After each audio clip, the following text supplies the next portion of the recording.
Tommy Shelby. And today,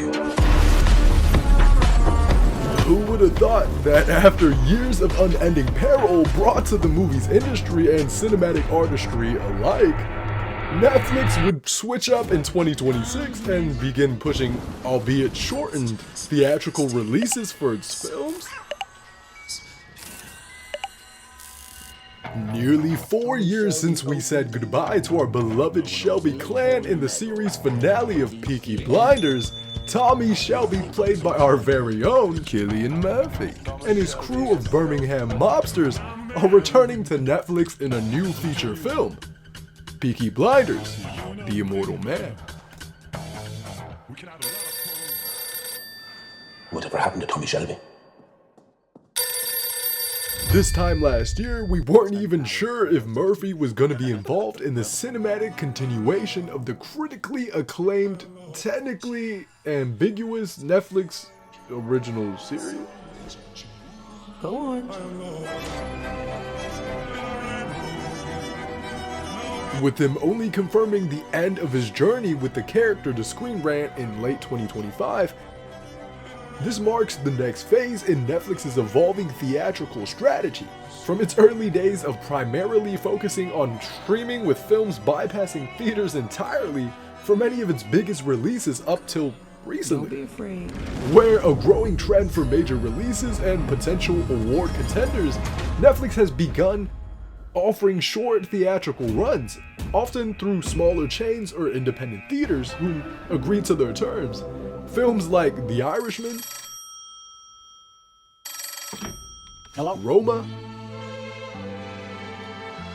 and Oscars contenders like May December, They're sweet, aren't they?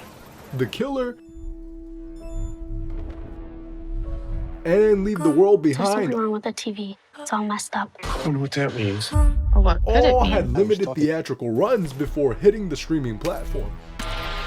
Peaky Blinders, The Immortal Man is the newest movie to fit this newer model, live somewhere between life and getting a 2-week theatrical head start on March 6, 2026, before heading over to streaming on the waiting to 20th. move on.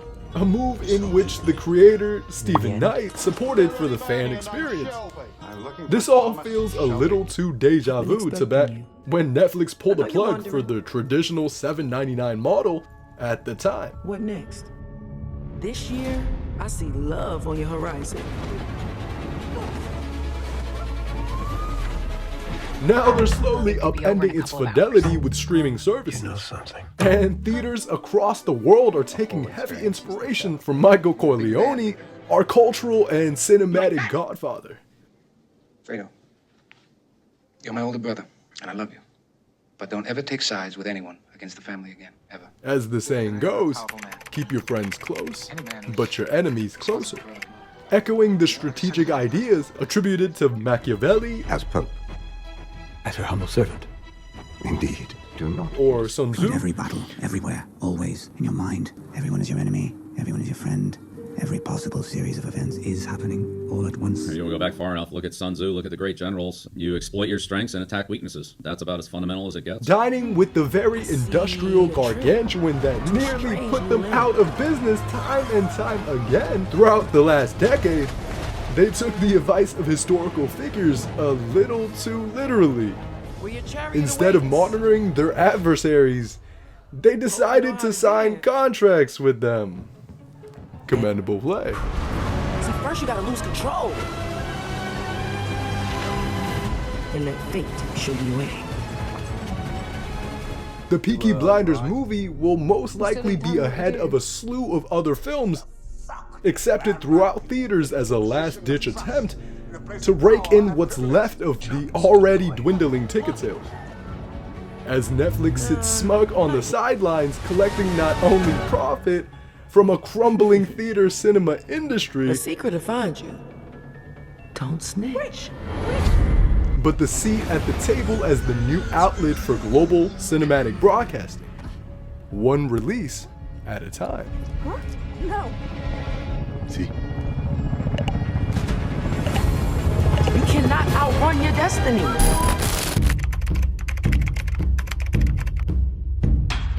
This new Peaky Blinders movie, The Immortal Man, was greenlit and developed as a cinematic continuation and grand finale for the beloved Netflix BBC series, fulfilling creator Stephen Knight's vision for an explosive conclusion for Tommy Shelby's story after 6 successful consecutive seasons. Bring back Cillian Murphy for a larger scale production set during World War II, and capitalizing on the show's now ever apparent global popularity. Birmingham, England, 1940. The famous gypsy gangster. The stage set in the UK's West Midlands region amidst the chaos of World War II. Tommy Shelby is driven back from a self-imposed exile to face his most destructive reckoning yet. With the future of the family and the country at stake, Tommy must face his demons head on and choose whether to confront his legacy or burn it all to the ground.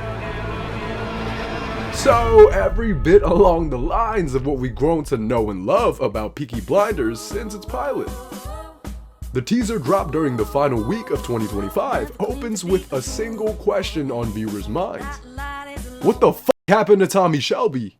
I don't know. The show's immense popularity and critical acclaim the past few years, winning not only the BAFTA TV Award or British Academy Film Awards for Best Drama Series in 2018, but 4 British Academy Television Awards in 2018, 2 in 2014, and 1 in 2020. And the winner of the BAFTA for Best Actor goes to Cillian Murphy for Oppenheimer.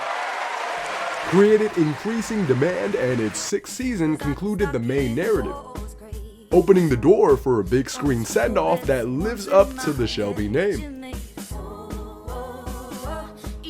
Knight always intended a feature film to wrap up Tommy Shelby's arc, imagining a larger budget to realize the cinematic scope he had envisioned, especially beyond its television limitations.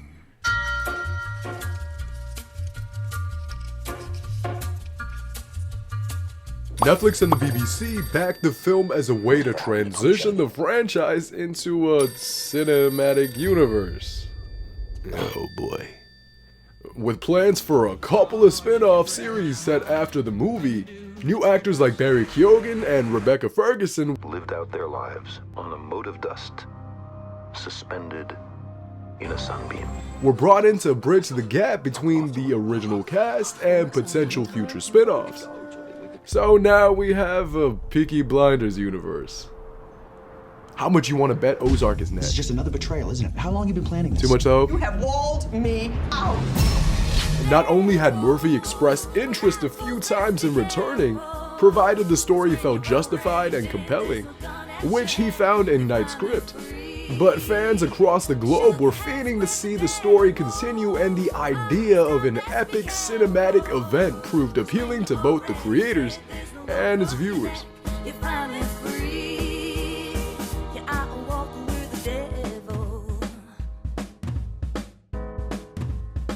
Knight has long envisioned the story ending with the first air raid sirens in Birmingham. Season 6 concluded in 1934, leaving a gap before the war. The movie is designed to fill this void, focusing on Shelby's return from exile to face his aforementioned final reckoning.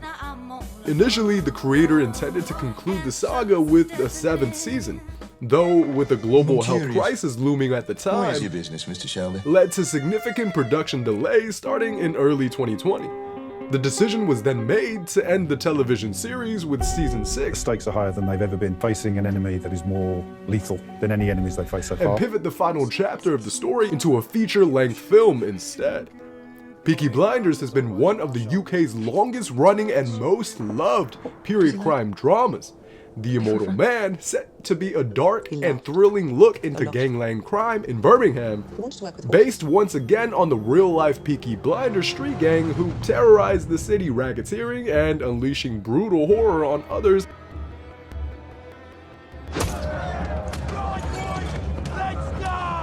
And running illegal gambling setups at the same time. Macau, gambling capital of the universe. Here, card games can change your life in an instant. Despite his rising Hollywood profile, following the immense success of Oppenheimer, The thing isn't can you read music, it's can you hear it? Can you hear the music, Robert? Yes, I can. Murphy maintained he would return for a movie if the script was quote-unquote legitimate and justified, officially signing on once the script was finalized late 2023, with the series becoming a massive global phenomenon after moving to Netflix.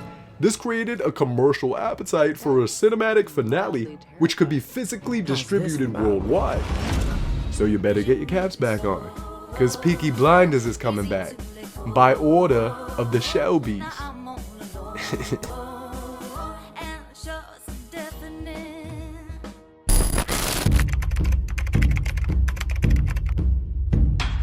Peaky Blinders ran on BBC for 6 seasons from 2013 to 2022, and Knight has made household names of the main protagonists, at least in Britain and the rest of Europe. You're showing up a few seasons in, you kind of need to be noticed, how you look, how you sound, what your name is, how you enter, what the other characters think of you. Cillian Murphy as our lead, Tommy Shelby, Anna Taylor-Joy. Okay, mate. What are Michael's real intentions towards me, Gina? And if you lie, I will know. Tommy. He intends to complete the deal. Then you both walk away. Sam Claflin. I would like to extend our gratitude to the musicians and the dance company. Joe Cole, the late Helen McCrory, and an ever-expanded cast saw countless box office staples arrive on screen. Netflix got a hold of the Peaky rights and started streaming it immediately in the US. Conveniently, just before the final series aired on TV in the UK. Though this seemingly was just another rights purchase for Netflix of a classic British show to stream to its digital audiences. Though there's a sense of ulterior motives being silently pushed in the background. To the average viewer, Netflix's primary focus has always been streaming. The company has prioritized its streaming platform, using theatrical runs only selectively for prestige titles to...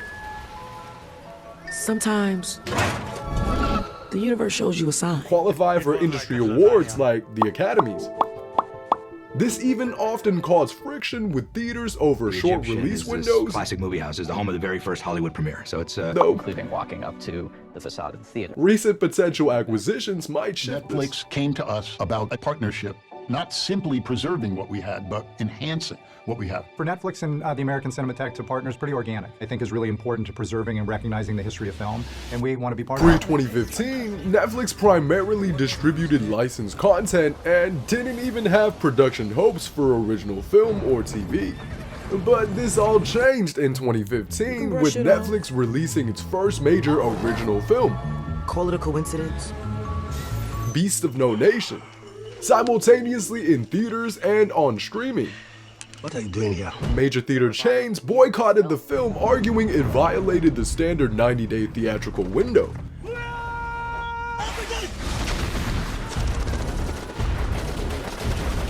The industry standard that has long been set in for decades before the company had gone public. In 2018, Netflix began offering short, exclusive theatrical windows, usually 1 to 3 weeks each, Mark this victory before streaming for select titles like Roma and Bird Box. You know, when I was young, we had a boat. To appease award voters and filmmakers across the industry. Holy moly. Thank you very, very much, BAFTA. Further down the line, around 2019 to 2022, the streamer continued these limited runs for high-profile films like The Irishman in 2019. I'll put him on the phone and let you talk to him, okay? Hello? Is that Frank? Yes. Hiya, Frank. This is Jimmy Hoffa. Beautiful. It's summer. What? It's summer. People aren't freezing to death in New York. It's summer. In my mind, it's always 8 degrees in New York. I'm making a point. Making a point? Making a point dressing like that? Is that you dress for a meeting? And this is how you dress in Florida? In a suit? For a meeting? Anywhere. Florida, Timbuktu, I dress in a suit. For a meeting. And Glass Onion, a Knives Out mystery, which played in 600 theaters for 1 week only in 2022. A murder to be committed. My murder. Once you're dead, will we still be able to talk to you? Yeah, I'm not playing dead the whole weekend, dude. This is truly delightful. Though they still remained at odds with major chains across the country like AMC and Regal over the ephemeral length of these windows. Today, Netflix's approach has further shifted towards more frequent theatrical engagement than ever before. She's on its way. Though, according to the company, it remains member-centric. Right.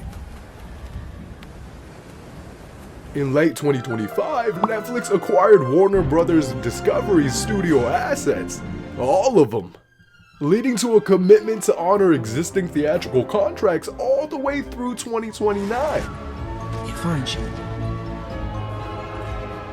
August 2025 saw the film K-pop Demon Hunters becoming Netflix's first wide release, playing in over 1,000 theaters across the globe. Now you gotta die. The only ones dying tonight are your... Leading to the viral sensation that we've seen the animated film become these past few months.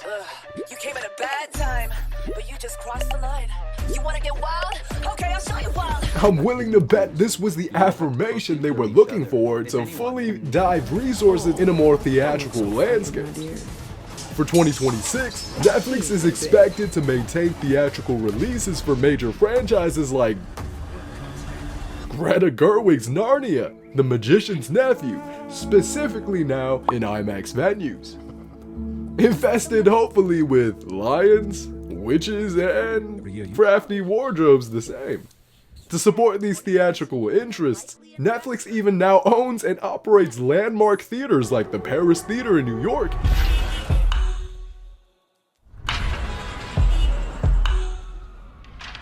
and the Egyptian Theater in Los Angeles, both staples for movie lovers throughout the ages. So it looks like we'll be seeing Netflix movies in theaters for the foreseeable future, no matter how crazy that sounds. The company has set its eyes now on the theatrical market, and as we've seen before, they've been known to swiftly take over new industries, with finesse, I might add. I have a few people, very important people I want to thank very quickly. The most dynamic, decent, kindest producer-director partnership in Hollywood, Chris Nolan and Emma Thomas. Thanks for... Thank you for seeing something in me that I probably didn't see myself. Chris, thank you for that extraordinary, exhilarating script. It's crazy how in modern day, a series and now movie like Peaky Blinders can be such an iconic symbol for masculinity, even though the entirety of the plot is set in 1900s England. The verbiage and mannerisms shown throughout, even though a period piece, still bleeds into modern day societal convention. I look like a man who wants a simple life, eh? Peaky Blinders primarily portrays hegemonic masculinity. The man who you touch, you're a captive. Characterized by aggressions, stoicism, emotional suppressions, and dominance, often linked to the damaging effects of war on men, especially now the upcoming film. Cut out the tongues of those who talk. While also exploring elements of lone wolf or sigma archetypes and the allure of the alpha male gangster fantasy. Mongrel gangster.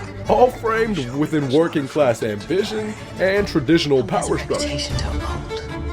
A reputation for not being scared of anything. The show uses themes like PTSD, criminal enterprise, and sharp fashion to create a powerful yet We all on our way up in the world, brother. Believe me. Problematic image of this idealized archetype. Peaky Blinders depicts a complex landscape primarily centered on the hegemonic masculine traits of our protagonist and serves as a textbook example with Tommy Shelby as our leading case study. Thomas Shelby embodies traits like autocratic leadership, the suppressing of emotions, and well-needed aggression, aiming for social mobility and power. The series depicts destructive behaviors stemming from geopolitical conflict-led trauma, where terror and emotional detachment becomes normalized and even glorified when it came to the Shelby fam. Masculinity in the show is directly defined through the suppressions of emotions associated with weakness. Characters are expected to remain cool, calculating, and emotionally restrained even under extreme pressures. The Shelby's identity are tied with physical dominance and territorial warfare, often signaled by their sartorial uniform, if you will, commonly draped with expensive suits paired with lethal flat caps. What bloody gods, Tommy? Is it another war you're looking for, Tommy? Academics note that the show can be read as a study, and at times a glorification of our culturally affirmed masculinity. Knight intentionally uses the traumas from both global conflicts to justify destructive behaviors. Our protagonist's violence is often presented as a side effect of their service to their city, which many times evokes sympathy and almost excuses the cruelty. Dad, why did you shoot him? It's what you do. No, it's what you do. Shoot horses, shoot people. Though this is for each viewer to decide for themselves the moral implications of Thomas and his men. What do you have with the Russians, Tommy? What's in Chinatown, Tommy? What the f is going on? Depicting a 1920s society where a rejection of anything perceived to be soft were commonplace. This falls in line somewhat well with modern internet-driven archetypes of the Sigma male. In contemporary pop culture, especially in online circles, Thomas Shelby has become an icon for hegemonic masculinity. Shelby is seen as a Sigma, as he often operates outside traditional social hierarchies, valuing self-reliance and independence while maintaining a high social status. Fans have categorized Thomas as an alpha male due to his charisma, courage, and ability to command a room and lead a cause. Shelby and his boys are warriors, a dark archetype focused on inner wars and external violence, prioritizing survival and power over noble traditions. In essence, Peaky Blinders explores a complex, often trauma-based vision of masculinity, showcasing its powerful appeal while also revealing its deeply pain-induced reaction through its iconic anti-hero protagonist, Thomas Michael Shelby. And as Netflix continues to dominate the digital screen while laying its roots down for inevitable theatrical domination, at least we can sleep soundly knowing these colossal blockbuster franchise money grabs might actually be for the betterment of movie theaters across the world for decades to come. Or, you know, it might just be to fill the pockets of investors and Kevin Feige. It always leads back to Kevin Feige, who's, by the way, allegedly leading polls online for how the script for Secret Wars should turn out.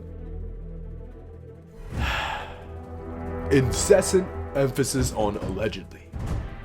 Just bring back RDJ, bruh. I've already had enough.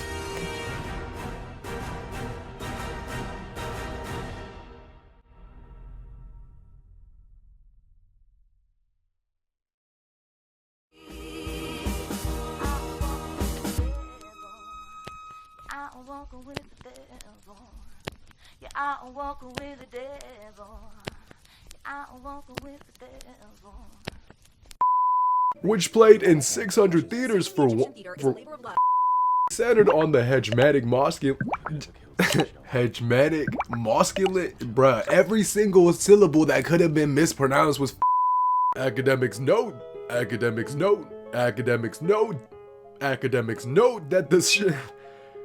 Yo, step into my office real quick. Whoa, suddenly I feel like taking a PJ, fly to the yard on a weekday, eating ceviche with $500,000 inside of my briefcase. A couple of freaks play, and they don't speak English, but the money is something that they could comprende. And I got like bread like I'm Green Day. I come around and their heads turn. Usually like bitch with hair perm. Now I like it natural, actual, factual, naps and shit. Bougie still do ratchet shit. Not afraid to pass the clip before I make the ratchet spit. It's a little too aggressive, but you know.